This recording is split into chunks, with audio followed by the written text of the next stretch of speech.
Bismillahirrahmanirrahim. Assalamualaikum warahmatullahi wabarakatuh. Jumpa lagi dengan kami Saham Hijau, yaitu segala sesuatu tentang dunia investasi di pasar modal.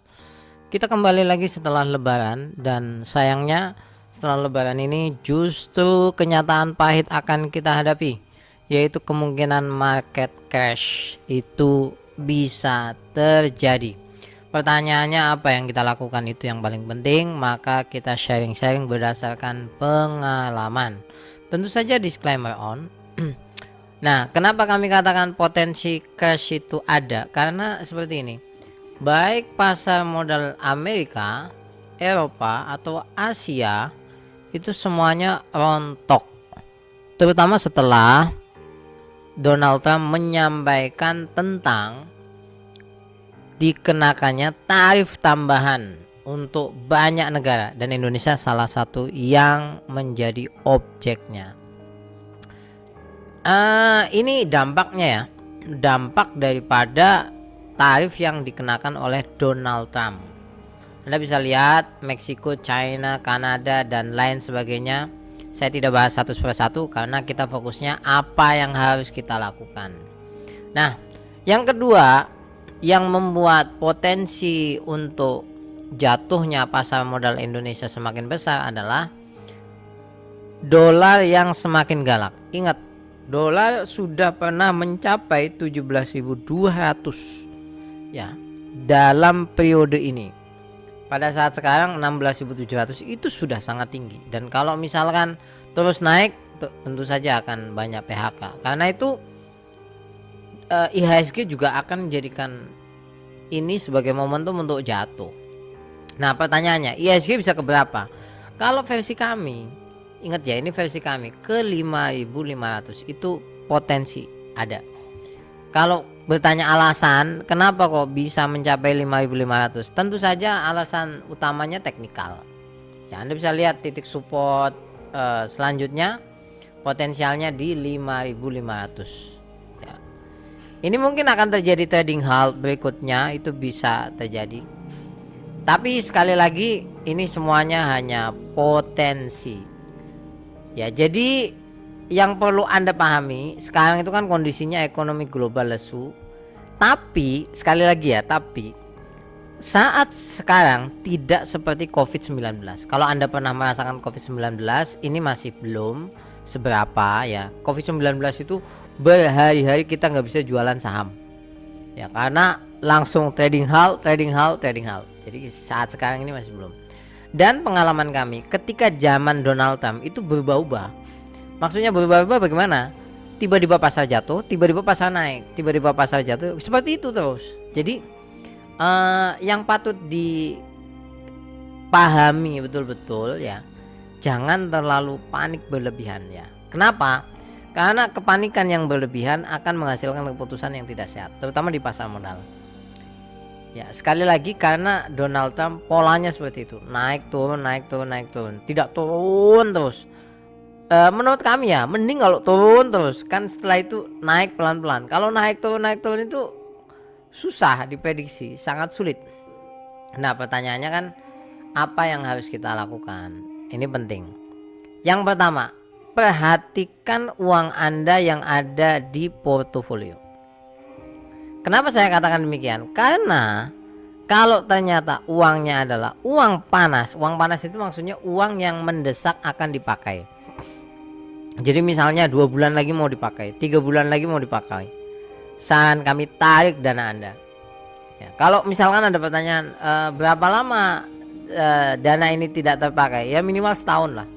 Kalau misalkan dalam waktu dekat Anda mau pakai, tarik dana. Karena kita tidak tahu jatuhnya sampai seberapa, maksimalnya, naiknya lagi kapan, kita nggak tahu.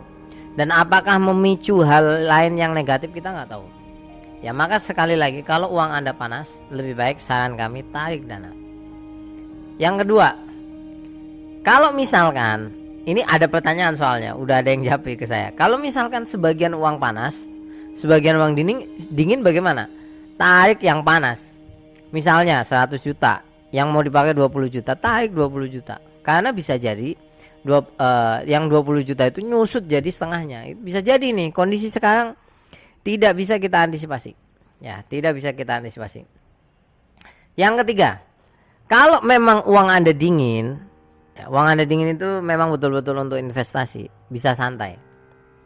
Bisa santai dalam arti kata tidak terlalu panik ya. Karena pasar modal kan selalu naik turun, turun dalam, naik tinggi, kan seperti itu. Jadi bisa santai. Nanti maksud saya bisa santai itu tidak merelakan loss yang begitu tinggi, tidak, tapi nanti kita bisa memilah. Kita jual terus beli saham yang mana itu bisa dengan kepala dingin lah. Yang berikutnya, jika ada cash, misalkan Anda udah dapat THR ya, punya cash ini, hold, sekali lagi cashnya hold. Ada waktunya masuk besar-besaran. Jadi sekarang hold terlebih dahulu. Situasi kelima. Nah, kalau misalkan Anda, wah saya udah pengen beli saham nih karena ada cash gede di saya. Saran saya seperti ini, cari saham yang memberikan dividen di atas 8% dan konsisten selama beberapa tahun. Ingat kata kuncinya, yang pertama memberikan dividen di atas 8%, yang kedua kata kuncinya adalah konsisten, tidak tahun kemarin toh ya, tahun sebelumnya juga, dan sedang diskon besar-besaran. Jadi kan saat sekarang diskon ya, maka Anda beli saham yang diskon yang memberi. Kenapa? Karena nantinya ketika labanya itu naik, maka pada akhirnya dividennya akan tinggi. Kan banyak saham yang dividennya di atas 10% juga banyak. Ya, ini saran kami. Jadi nanti Anda pilih aja, gampang itu pakai screener di Stockbit itu bisa, dan kami nanti akan berikan konten lanjutan saham-saham yang memiliki dividen besar yang saat sekarang bisa diakumulasi. Ini saran ya. Kalau Anda tidak memiliki porto, maksudnya tidak punya saham di porto yang punya dividen, semuanya mengandalkan capital gain gitu, saran kami pilih salah satu yang bisa. Nah, untuk mengharap capital gain sekarang tidak mudah ya, tidak mudah. Walaupun labanya bagus, kalau pasar jelek itu sulit naik.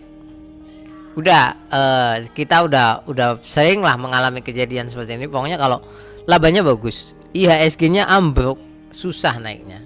Tapi nanti ada waktunya naik ya. Minimal satu.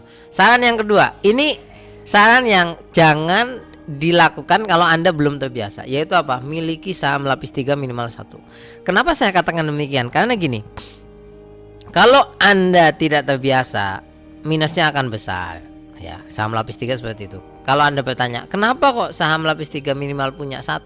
Karena ketika saham lapis 1 semuanya jatuh, lapis 2 semuanya jatuh, kadang dan sering kali saham lapis 3 naik. Ya, itu sudah hukum alam ya. Kenapa seperti itu? Karena biasanya kan ada orang yang hidup dari pasar modal kan, dia mau keluar dari situ juga mau kemana, istilahnya seperti itulah. Maka dia menerbangkan saham lapis 3. Jadi di saham seperti itu, tidak semuanya jatuh, itu tidak. Nah, yang berikutnya, ini ada teori konspirasi, Anda bisa percaya atau tidak ya. Tapi segala sesuatu di pasar modal itu selalu ada teori konspirasinya. Ketika market itu jatuh, uang akan mengalir di surat utang negara. Ya. Akan mengalir ke situ. Ketika ini sekali lagi konspirasi ya. Konspirasi itu bisa betul atau tidak itu. Tapi ya kalau kita pikirkan ada benarnya. Akan mengalir ke surat utang negara yang menjadikan surat utang negara itu imbal hasilnya jatuh. Kenapa? Karena demand tinggi, harganya bisa naik ya. Kemudian nanti pada akhirnya imbal hasilnya tidak begitu bagus. Sehingga ini pemerintah akan mendapatkan hutang yang murah ya. Kapan balik keadaannya menjadi normal kita nggak tahu, karena Trump kan pemerintahannya 5 tahun ya. Dan dulu ketika kami mengalami ya seperti ini terus naik turun. Jadi seperti itu. Kalau Anda tidak percaya dengan ini, silahkan cantumkan di kolom komentar. Kalau Anda punya usulan saham apa yang bagus untuk dipegang atau yang memberikan dividen besar, cantumkan aja di kolom komentar. Semoga bisa bermanfaat. Sampai ketemu lagi. Terima kasih banyak. Assalamualaikum warahmatullahi wabarakatuh. Tetap semangat.